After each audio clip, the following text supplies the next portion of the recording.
Prime recording video today channel ਦੇਖਣ ਵਾਲੇ ਸਾਰੇ ਦਰਸ਼ਕਾਂ ਦਾ ਸਵਾਗਤ ਕਰਦੇ ਹਾਂ। ਬਾਘਾ ਪੁਰਾਣਾ ਵਿੱਚ ਆਪ ਦੇ ਵਿਧਾਇਕ ਅੰਮ੍ਰਿਤਪਾਲ ਸਿੰਘ ਸੁਖਾਨੰਦ ਵੱਲੋਂ ਪੁਲਿਸ ਦੇ ਵੱਡੇ ਅਧਿਕਾਰੀਆਂ ਨਾਲ ਮੀਟਿੰਗ ਦੌਰਾਨ ਨਸ਼ਾ ਵੇਚਣ ਅਤੇ ਖਰੀਦਣ ਵਾਲਿਆਂ ਖਿਲਾਫ ਸਖਤ ਫੈਸਲੇ ਲਏ ਗਏ। ਅੰਮ੍ਰਿਤਪਾਲ ਸਿੰਘ ਸੁਖਾਨੰਦ ਨੇ ਪ੍ਰੈਸ ਕਾਨਫਰੰਸ ਵਿੱਚ ਇਹ ਵੀ ਗੱਲ ਕਲੀਅਰ ਕੀਤੀ ਕਿ ਜੇਕਰ ਕੋਈ ਵੀ ਨਸ਼ਾ ਵੇਚਦਾ ਜਾਂ ਖਰੀਦਦਾ ਫੜਿਆ ਜਾਂਦਾ ਹੈ ਤਾਂ ਉਸ ਦੀ ਮਦਦ ਲਈ ਆਪ ਦਾ ਵਿਧਾਇਕ ਕੋਈ ਵੀ ਨਾ ਤਾਂ ਫੋਨ ਕਰੇਗਾ ਅਤੇ ਨਾ ਹੀ ਕਿਸੇ ਵੀ ਤਰ੍ਹਾਂ ਦੀ ਮਦਦ ਕਰੇਗਾ। ਅਤੇ ਨਾਲ ਹੀ ਅੰਮ੍ਰਿਤਪਾਲ ਸਿੰਘ ਸੁਖਾਨੰਦ ਨੇ ਇਹ ਵੀ ਦੱਸਿਆ ਕਿ ਅਸੀਂ ਇੱਕ ਮੋਬਾਈਲ ਨੰਬਰ ਜਾਰੀ ਕਰ ਰਹੇ ਹਾਂ ਜਿਸ ਉੱਪਰ ਸਾਨੂੰ ਨਸ਼ਾ ਵੇਚਣ ਵਾਲੇ ਜਾਂ ਖਰੀਦਣ ਵਾਲੇ ਬਾਰੇ ਜਾਣਕਾਰੀ ਦੇ ਸਕਦੇ ਹੋ। ਜਾਣਕਾਰੀ ਦੇਣ ਵਾਲੇ ਦਾ ਨਾਮ ਅਤੇ ਨੰਬਰ ਗੁਪਤ ਰੱਖਿਆ ਜਾਵੇਗਾ ਅਤੇ ਨਸ਼ਾ ਵੇਚਣ ਜਾਂ ਖਰੀਦਣ ਵਾਲੇ ਬਖਸ਼ੇ ਨਹੀਂ ਜਾਣਗੇ। ਪਹਿਲਾਂ ਤਾਂ ਜੀ ਤੁਹਾਡਾ ਸਾਰਿਆਂ ਦਾ ਸਾਰੇ ਮੇਰੇ ਬਾਘੇ ਪੁਰਾਣੇ ਦੇ ਸਤਿਕਾਰਯੋਗ ਮੀਡੀਆ ਚੈਨਲ ਤੁਹਾਡਾ ਸਾਰਿਆਂ ਦਾ ਬੜਾ ਧੰਨਵਾਦ। ਪ੍ਰਿੰਟ ਮੀਡੀਆ, ਡਿਜੀਟਲ ਮੀਡੀਆ ਸਾਰੇ ਤੁਸੀਂ ਇੱਥੇ ਆਏ ਹੋ ਤੇ ਤੁਹਾਡੇ ਨਾਲ ਮੇਰੇ ਰਾਈਟ ਸਾਈਡ ਡਿਪਟੀ ਸਾਹਿਬ ਬੈਠੇ ਨੇ ਤੇ ਨਾਲ ਉਹਨਾਂ ਦੇ ਸਾਡੇ ਨਿਊਲੀ ਅਪੁਆਇੰਟਡ SHO ਬਾਘਾ ਪੁਰਾਣਾ ਉਹ ਵੀ ਆਏ ਨੇ ਤੇ ਮੇਰੇ ਲੈਫਟ ਸਾਈਡ ਖੱਬੇ ਹੱਥ ਨੱਥੂ ਵਾਲਾ ਚੌਂਕੀ ਇੰਚਾਰਜ ਵੀ ਆਏ ਨੇ ਤੇ ਸਾਡੇ ਨਾਲ SHO ਸਮਾਲ ਸਰ ਜਿਹੜੇ ਨਵੇਂ ਅਪੁਆਇੰਟ ਹੋਏ ਨੇ ਉਹਨਾਂ ਨੇ ਆਉਣਾ ਸੀ, ਉਹ ਕਿਸੇ ਕਾਰਨ ਕਰਕੇ ਰਹਿ ਗਏ। ਮੈਂ ਇਹਨਾਂ ਦਾ ਵੀ ਸਾਰਿਆਂ ਦਾ ਬੜਾ ਧੰਨਵਾਦ ਕਰਦਾ। ਤੁਹਾਡੇ ਨਾਲ ਜਿਹੜੇ ਮੁੱਦੇ ਤੇ ਅੱਜ ਅਸੀਂ ਸਾਰੇ ਪ੍ਰਸ਼ਾਸਨ ਇਕੱਠਾ ਹੋਇਆ, ਮੈਂ ਵੀ ਤੁਹਾਡੇ ਵਿੱਚ ਆਇਆ। ਇਹ ਗੱਲਾਂ ਬੜੀਆਂ ਜ਼ਰੂਰੀ ਨੇ ਤੇ ਕਰਨੀਆਂ ਚਾਹੀਦੀਆਂ ਸੀ ਸਾਨੂੰ। ਪਿਛਲੇ ਕੁਝ ਦਿਨਾਂ ਦੇ ਵਿੱਚੋਂ ਜਦੋਂ ਤੋਂ ਸਰਕਾਰ ਬਦਲੀ ਆ, ਸਰਕਾਰ ਚੇਂਜ ਹੋਈ ਆ, ਅਸੀਂ ਸਾਰੇ ਮੇਰੀ ਡਿਪਟੀ ਸਾਹਿਬ ਨਾਲ ਵੀ ਲਗਾਤਾਰ ਗੱਲ ਹੁੰਦੀ ਰਹੀ। ਅਸੀਂ ਸਾਰੇ ਇਹਨਾਂ ਚੀਜ਼ਾਂ ਵਾਸਤੇ ਵਚਨਬੱਧ ਸੀਗੇ ਕਿ ਆਪਾਂ ਰਲ ਮਿਲ ਕੇ ਕੋਈ ਇਹੋ ਜਿਹਾ ਰੋਡ ਮੈਪ, ਕੋਈ ਇਹੋ ਜਿਹਾ ਪਲਾਨ ਤਿਆਰ ਕਰੀਏ ਜਿਹਦੇ ਨਾਲ ਜਿਹੜੇ ਆਪਣੇ ਹਲਕੇ ਦੇ ਲੋਕਾਂ ਨੂੰ ਰਾਹਤ ਮਿਲੇ। ਜਿਹੜੇ ਸਭ ਤੋਂ ਵੱਡੇ ਮੁੱਦੇ ਨੇ ਉਹਨਾਂ ਨੂੰ ਆਪਾਂ ਹੱਲ ਕਰੀਏ। ਸਭ ਤੋਂ ਪਹਿਲਾਂ ਕਰਪਸ਼ਨ ਸੀਗਾ, ਉਹਦੇ ਰਿਗਾਰਡਿੰਗ ਸਾਡੀ ਮੀਟਿੰਗ ਹੋਈ ਆ। ਉਹਦੇ ਵਿੱਚ ਬਹੁਤ ਮੈਂ ਅੱਜ ਮਾਣ ਨਾਲ ਕਹਿ ਸਕਦਾ ਵੀ ਆਪਣੇ ਹਲਕੇ ਦੇ ਵਿੱਚ 95% ਦੇ ਕਰੀਬ ਲਗਭਗ ਸੁਧਾਰ ਆ। ਉਹਦੇ ਵਿੱਚ ਇਹਨਾਂ ਸਾਰੇ ਡਿਪਾਰਟਮੈਂਟਾਂ ਨੇ, ਸਾਰੇ ਹੈੱਡ ਆਫ ਡਿਪਾਰਟਮੈਂਟ ਅਲੱਗ-ਅਲੱਗ ਦੇ ਸਾਰਿਆਂ ਨੇ ਸਾਡਾ ਬੜਾ ਸਾਥ ਦਿੱਤਾ ਤੇ ਮੈਂ ਸਾਰੇ ਦਫ਼ਤਰ ਵਾਲਿਆਂ ਦਾ ਵੀ ਧੰਨਵਾਦ ਕਰਦਾ। ਤੇ ਜਿਹੜੇ ਮੁੱਦੇ ਤੇ ਮੇਨਲੀ ਮੁੱਖ ਤੌਰ ਤੇ ਅੱਜ ਅਸੀਂ ਇਕੱਠੇ ਹੋਏ ਹਾਂ ਉਹ ਆ ਨਸ਼ਿਆਂ ਦਾ, ਡਰੱਗ ਦਾ। ਇਹ ਸਾਰੇ ਪੰਜਾਬ ਦਾ ਮੁੱਦਾ, ਇਹ ਬਹੁਤ ਵੱਡਾ ਮੁੱਦਾ, ਪਰ ਬਾਘਾ ਪੁਰਾਣਾ ਵੀ ਇਸ ਵਿੱਚ ਇਨਵੋਲਵ ਆ, ਬਹੁਤ ਚੰਗੇ ਤਰੀਕੇ ਨਾਲ ਸ਼ਾਮਲ ਆ।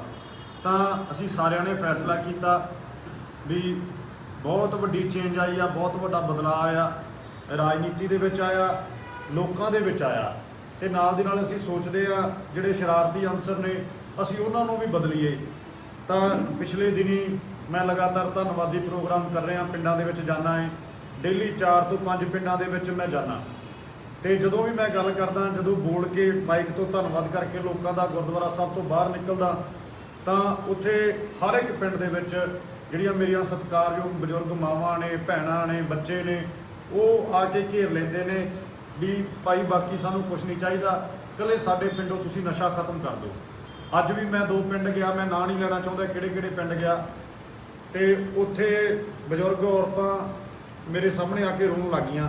ਤਾਂ ਮੈਂ ਨਾਲ ਦੀ ਨਾਲ ਡਿਪਟੀ ਸਾਹਿਬ ਨੂੰ ਕਾਲ ਕੀਤੀ, ਮੈਂ ਕਿਹਾ ਜੀ ਕਰਨਾ ਚਾਹੀਦਾ। ਇਹਨਾਂ ਨੇ ਇਨੀਸ਼ੀਏਟਿਵ ਲਿਆ, ਇਹ ਕਹਿੰਦੇ ਆਪਾਂ ਪ੍ਰੈਸ ਕਾਨਫਰੰਸ ਕਰਦੇ ਹਾਂ, ਆਪਾਂ ਇੱਕ ਡਾਇਰੈਕਟ ਮੈਸੇਜ ਦਿੰਦੇ ਹਾਂ ਨਸ਼ੇ ਦੇ ਖਿਲਾਫ ਤਾਂ ਕਿ ਲੋਕ ਰੁਕਣ, ਜਿਹੜੇ ਵੇਚਦੇ ਨੇ ਉਹ ਵੀ ਰੁਕਣ। ਤਾਂ 2 ਕੰਮ ਬਹੁਤ ਵੱਡਾ ਏ, ਐਡਾ ਸੌਖਾ ਨਹੀਂ ਗਾ, ਪਰ ਮੈਂ ਹਮੇਸ਼ਾ ਤੌਰ ਤੇ ਮੰਨਦਾ ਵੀ ਜੇਕਰ ਤੁਹਾਡੀ ਵਿਲ ਪਾਵਰ ਹੈਗੀ ਆ, ਜੇਕਰ ਤੁਹਾਡੀ ਨੀਅਤ ਸਾਫ਼ ਆ, ਜੇਕਰ ਤੁਸੀਂ ਕੋਈ ਕੰਮ ਕਰਨਾ ਚਾਹੁੰਦੇ ਹੋ ਤਾਂ ਤੁਹਾਡੇ ਲੋਕ ਵੀ ਸਾਥ ਦਿੰਦੇ ਨੇ, ਪਰਮਾਤਮਾ ਵੀ ਸਾਥ ਦਿੰਦਾ ਤੇ ਵਕਤ ਵੀ ਸਬੱਬ ਬਣਾ ਦਿੰਦਾ, ਤੁਸੀਂ ਉਹ ਚੀਜ਼ ਦੇ ਵਿੱਚ ਕਾਮਯਾਬ ਹੁੰਦੇ ਹੋ। ਮੈਂ ਇਹ ਚੀਜ਼ ਨੂੰ ਅੱਗੇ ਲੈ ਕੇ ਚੱਲਦਾ, ਮੰਨਦਾ ਨਿੱਜੀ ਤੌਰ ਤੇ।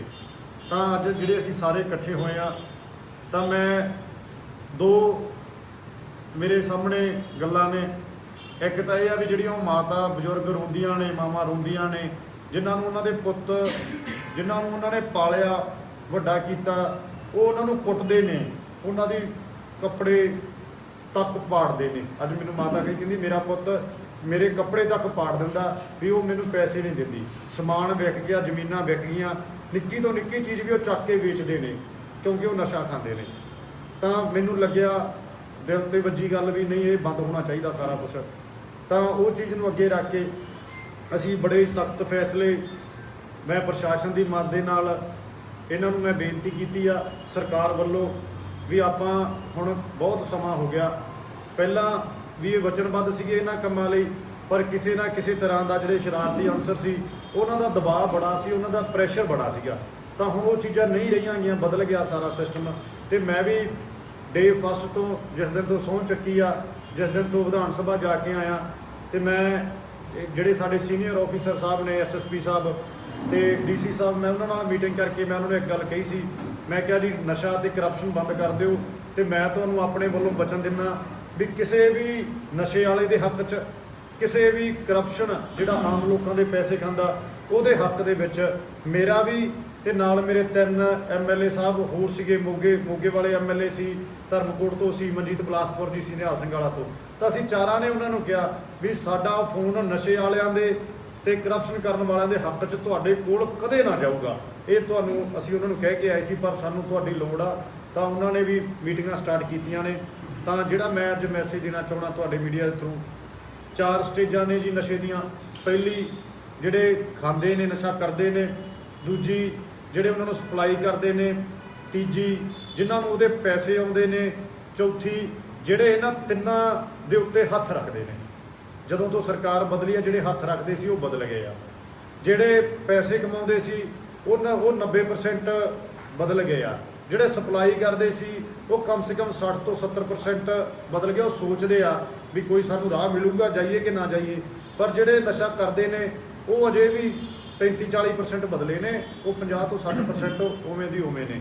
ਤਾਂ ਮੈਂ ਅੱਜ ਸਾਰੇ ਤੁਹਾਡੇ ਮੀਡੀਆ ਦੇ ਥਰੂ ਹਰ ਇੱਕ ਜਿਹੜਾ ਪੈਸੇ ਖਾਂਦਾ ਨਸ਼ੇ 'ਚੋਂ, ਜਿਹੜਾ ਸਪਲਾਈ ਕਰਦਾ, ਉਹਨਾਂ ਨੂੰ ਅਸੀਂ ਥਰੂ ਪ੍ਰਸ਼ਾਸਨ, ਡਿਪਟੀ ਸਾਹਿਬ ਵੀ ਬੋਲਣਗੇ, ਸਖਤ ਚੇਤਾਵਨੀ ਦਿੰਦੇ ਆ ਵੀ ਭਾਈ ਅੱਜ ਤੋਂ ਬਾਅਦ ਬਾਘੇ ਪੁਰਾਣੇ ਦੇ ਵਿੱਚ ਜੇ ਕੋਈ ਸਪਲਾਈ ਵਾਲਾ ਕਰਦਾ ਜਾਂ ਬਾਹਰੋਂ ਨਸ਼ਾ ਲੈ ਕੇ ਆਉਂਦਾ ਜਾਂ ਨਸ਼ਾ ਵੇਚਦਾ ਜਾਂ ਜਿਹੜਾ ਉਹਨਾਂ ਨੂੰ ਸ਼ੈਲਟਰ ਕਰਦਾ, ਕੋਈ ਵੀ ਬੰਦਾ ਸਾਡੇ ਧਿਆਨ 'ਚ ਆਊਗਾ ਤਾਂ ਉਹਦੇ ਤੇ ਪੂਰੀ ਕਾਰਵਾਈ ਹੋਊਗੀ। ਮੈਂ ਇਹਨਾਂ ਨੂੰ ਕਿਹਾ ਵੀ ਭਾਈ ਪੋਲੀਟੀਕਲ ਤੁਹਾਡੇ ਤੇ ਕੋਈ ਦਬਾਅ ਨਹੀਂਗਾ। ਤੇ ਨਾਲ ਦੇ ਨਾਲ ਜਿਹੜੇ ਨਸ਼ਾ ਖਾਂਦੇ ਨੇ ਉਹਨਾਂ ਨੂੰ ਵੀ ਮੈਂ ਕਿਹਾ, ਸਾਰੇ ਪਿੰਡਾਂ ਦੇ ਵਿੱਚ ਬੇਨਤੀ ਕੀਤੀ ਆ, ਸਾਰਿਆਂ ਨੂੰ ਕਹਿ ਕੇ ਆਇਆ ਵੀ ਤੁਸੀਂ ਸਾਨੂੰ ਅਸੀਂ ਇੱਕ ਨੰਬਰ ਦੱਸਾਂਗੇ, ਜਾਂ ਤੁਸੀਂ ਡਿਪਟੀ ਸਾਹਿਬ ਨੂੰ ਡਾਇਰੈਕਟ ਵੀ ਮੈਸੇਜ ਕਰੋ, ਜਾਂ ਤੁਸੀਂ ਮੇਰਾ ਨੰਬਰ ਤੁਹਾਡੇ ਕੋਲ ਤਕਰੀਬਨ ਸਾਰਿਆਂ ਕੋਲ ਹੈਗਾ, ਮੈਨੂੰ ਵੀ ਉਹ 'ਤੇ ਟੈਕਸਟ ਮੈਸੇਜ ਕਰਿਓ, WhatsApp ਮੈਸੇਜ ਨਾ ਕਰਿਓ। ਆਪਣੇ ਪਿੰਡਾਂ ਦੇ ਵਿੱਚੋਂ ਜਿਹੜੇ ਨਸ਼ਾ ਵੇਚਦੇ ਆ ਜਾਂ ਜਿਹੜੇ ਵਿਕਾਉਂਦੇ ਨੇ ਜਾਂ ਜਿਹੜੇ ਉਹਨਾਂ ਦੇ ਮਗਰ ਨੇ, ਉਹਨਾਂ ਦੇ ਤੁਸੀਂ ਨਾਂ ਤੇ ਮੋਬਾਈਲ ਨੰਬਰ ਸਾਨੂੰ ਜ਼ਰੂਰ ਭੇਜੋ ਤਾਂ ਕਿ ਅਸੀਂ ਸਖਤ ਕਾਰਵਾਈ ਕਰ ਸਕੀਏ। ਤੇ ਜਿਹੜੇ ਉਹ ਪੈਸਾ ਕਮਾਉਂਦੇ ਆ, ਨਸ਼ਾ ਵੇਚਦੇ ਆ, ਉਹਨਾਂ ਨੂੰ ਮੈਂ ਤੁਹਾਡੇ ਥਰੂ ਮੈਸੇਜ ਦੇਣਾ ਚਾਹੁੰਦਾ ਵੀ ਭਰਾਵੋ, ਬਹੁਤ ਸਮਾਂ ਹੋ ਗਿਆ, ਬਹੁਤ ਕੁਝ ਕਰ ਲਿਆ, ਬੜੀਆਂ ਮਾਵਾਂ ਦੇ ਪੁੱਤ ਮਰ ਗਏ ਆ, ਹੁਣ ਉਹ ਗੱਲਾਂ ਨਹੀਂ ਚੱਲਣੀਆਂ। ਹੁਣ ਤੁਹਾਨੂੰ ਫੜ ਕੇ ਸਾਰਿਆਂ ਨੂੰ ਜਿਵੇਂ ਕਾਨੂੰਨ ਦੇ ਹਿਸਾਬ ਨਾਲ ਜਿਹੜੀ ਕਾਰਵਾਈ ਕਰ ਸਕਦੇ ਹੋਏ ਉਹ ਅਸੀਂ ਕਰਾਂਗੇ ਤੇ ਸਖਤ ਕਾਰਵਾਈ ਕਰਾਂਗੇ। ਮੇਰਾ ਫਰਜ਼ ਸੀ ਅਸੀਂ ਤੁਹਾਨੂੰ ਸਾਰਿਆਂ ਨੂੰ ਇੱਕ ਵਾਰਨਿੰਗ ਦਈਏ। ਪਹਿਲਾਂ ਬੜੀ ਵਾਰ ਕਹਿ ਦਿੰਦੇ ਆ ਯਾਰ ਸਾਨੂੰ ਇੱਕ ਮੌਕਾ ਦੇ ਦਿਓ, ਸਾਨੂੰ ਛੱਡ ਦਿਓ। ਲੋਕਾਂ ਨੇ ਸਰਕਾਰ ਬਣਾ ਕੇ ਆਮ ਆਦਮੀ ਪਾਰਟੀ ਨੂੰ ਤਾਂ ਇੱਕ ਮੌਕਾ ਦੇਤਾ, ਪਰ ਮੈਂ ਭਾਈ ਇੱਕ ਮੌਕਾ ਆਪਦੇ ਕੋਲ ਹੀ ਰੱਖਣਾ। ਮੈਂ ਸਾਰਿਆਂ ਨੂੰ ਕਹਿਣਾ, ਚੇਤਾਵਨੀ ਦਿੰਦਾ ਵੀ ਹੋਰ ਕਿਸੇ ਨੂੰ ਇੱਕ ਮੌਕਾ ਨਹੀਂ ਮਿਲਣਾਗਾ। ਤੁਹਾਡੇ ਥਰੂ ਬਸ ਇਹੀ ਮੈਸੇਜ ਦੇਣਾ ਚਾਹੁੰਦਾ। ਹੁਣ ਮੈਂ ਬੇਨਤੀ ਇਹੀ ਕਰਦਾ ਕਿ ਮੇਰੇ ਨਾਲ ਡਿਪਟੀ ਸਾਹਿਬ ਬੈਠੇ ਨੇ, ਇਹ ਵੀ ਕਿਵੇਂ ਕਾਰਵਾਈ ਕਰਨਗੇ ਇਹਦੇ ਸਬੰਧ ਦੇ ਵਿੱਚ ਐਕਸਪਲੇਨ ਕਰਾਂਗੇ। ਤੇ ਮੈਂ ਅਖੀਰ ਦੇ ਵਿੱਚ ਦੁਬਾਰਾ ਫਿਰ ਸਮਾਪਤੀ ਕਰਦਾ ਆਪਣੀ ਗੱਲ ਦੀ ਵੀ ਇਹ ਸਾਡਾ ਜਿਹੜਾ ਮੈਸੇਜ ਆ, ਇਹ ਮੈਂ ਆਸ ਕਰਦਾ ਤੁਸੀਂ ਸਾਰੇ ਲੋਕ ਬਾਘੇ ਪੁਰਾਣੇ ਦੇ ਸਾਰੇ ਲੋਕਾਂ ਤੱਕ ਪਹੁੰਚਾ ਦਿਓਗੇ। ਜਿਹੜੇ ਉਹ ਤਸਕਰ ਨੇ, ਜਿਹੜੇ ਸਮਗਲਰ ਨੇ, ਸਾਰਿਆਂ ਤੱਕ ਪਹੁੰਚਾ ਦਿਓਗੇ ਕਿ ਹੁਣ ਭਾਈ ਬਾਘੇ ਪੁਰਾਣੇ ਦੇ ਵਿੱਚ ਤੁਹਾਡੇ ਵਾਸਤੇ ਕੋਈ ਥਾਂ ਨਹੀਂ, ਕੋਈ ਸ਼ੈਲਟਰ ਨਹੀਂਗਾ। ਤੁਹਾਨੂੰ ਜਿਹੜਾ ਤੁਸੀਂ ਗਲਤ ਕੰਮ ਕਰੋਗੇ ਤੁਹਾਨੂੰ ਉਹਦੀ ਪੂਰੀ ਸਜ਼ਾ ਮਿਲੂਗੀ ਤੇ ਮਿਲੂਗੀ ਕਾਨੂੰਨ ਦੇ ਹਿਸਾਬ ਦੇ ਨਾਲ। ਤੇ ਹੁਣ ਮੈਂ ਬੇਨਤੀ ਕਰਦਾ ਸਰ ਇੱਕ ਕੁਐਸਚਨ ਜਿਹੜਾ ਹੈਗਾ, ਛੋਟੇ ਲੈਵਲ ਤੇ ਤਾਂ ਕਾਰਵਾਈਆਂ ਹੋ ਜਾਂਦੀਆਂ, ਜਿਵੇਂ ਜਾਂ ਕੋਈ ਨਸ਼ਾ ਕਰਨ ਵਾਲਾ ਹੈਗਾ, ਵੱਡੇ ਤਸਕਰਾਂ ਨੂੰ ਫਿਰ ਵੀ ਹੱਥ ਨਹੀਂ ਪੈਂਦਾ, ਇਹ ਸਿਰਫ ਗੱਲਾਂ ਹੀ ਰਹਿ ਜਾਂਦੀਆਂ। ਐਤਕੀ ਵੱਡੇ ਲੈਵਲ ਤੇ ਕਰਾਂਗੇ। ਜਿਹੜੇ ਗੱਲਾਂ ਕਰਦੇ ਸੀ ਉਹ ਘਰੇ ਬਹਿ ਕੇ ਕਰਦੇ ਸੀ ਫੋਨਾਂ ਤੇ। ਜੇ ਅਸੀਂ ਤੁਹਾਨੂੰ ਸਾਰਿਆਂ ਨੂੰ ਮੀਡੀਆ ਨੂੰ ਬੁਲਾ ਕੇ ਮੇਰੇ ਨਾਲ ਪ੍ਰਸ਼ਾਸਨ ਸਾਰਾ ਬੈਠਾ ਤਾਂ ਇਹੀ ਤੇ ਹੁਣ 'ਚ ਇਹੀ ਫਰਕ ਆ ਵੀ ਹੁਣ ਗੱਲਾਂ ਨਹੀਂ ਹੋਣਗੀਆਂ। ਹੁਣ ਸਾਰਾ ਕੁਝ ਕਰਾਂਗੇ ਤੇ ਤੁਹਾਨੂੰ 5 ਤੋਂ 10 ਦਿਨ ਦੇ ਵਿੱਚ ਰਿਜ਼ਲਟ ਕੱਢ ਕੇ ਦਿਖਾਵਾਂਗੇ। ਸਰ ਇੱਕ ਬਾਕੀ ਇਲਾਕੇ ਦੀ ਗੱਲ ਕੀਤੀ, ਛੋਟੇ ਤੁਸੀਂ ਸਪਲਾਇਰ ਦੀ ਗੱਲ ਕੀਤੀ ਹੈ, ਨਸ਼ਾ ਲੈਣ ਵਾਲਿਆਂ ਦੀ ਗੱਲ ਕੀਤੀ ਹੈ। ਸਪਲਾਇਰ ਜਿਹੜੇ ਨੇ, ਸਪਲਾਇਰ ਥੋੜ੍ਹੀ ਥੋੜ੍ਹੀ ਮਾਤਰਾ 'ਚ ਨਸ਼ਾ ਜਿਹੜਾ ਪ੍ਰੋਵਾਈਡ ਕਰਦੇ ਨੇ ਜਾਂ ਵੇਚ ਕੇ ਆਪਦਾ ਪਾਸੇ ਹੋ ਜਾਂਦੇ ਨੇ।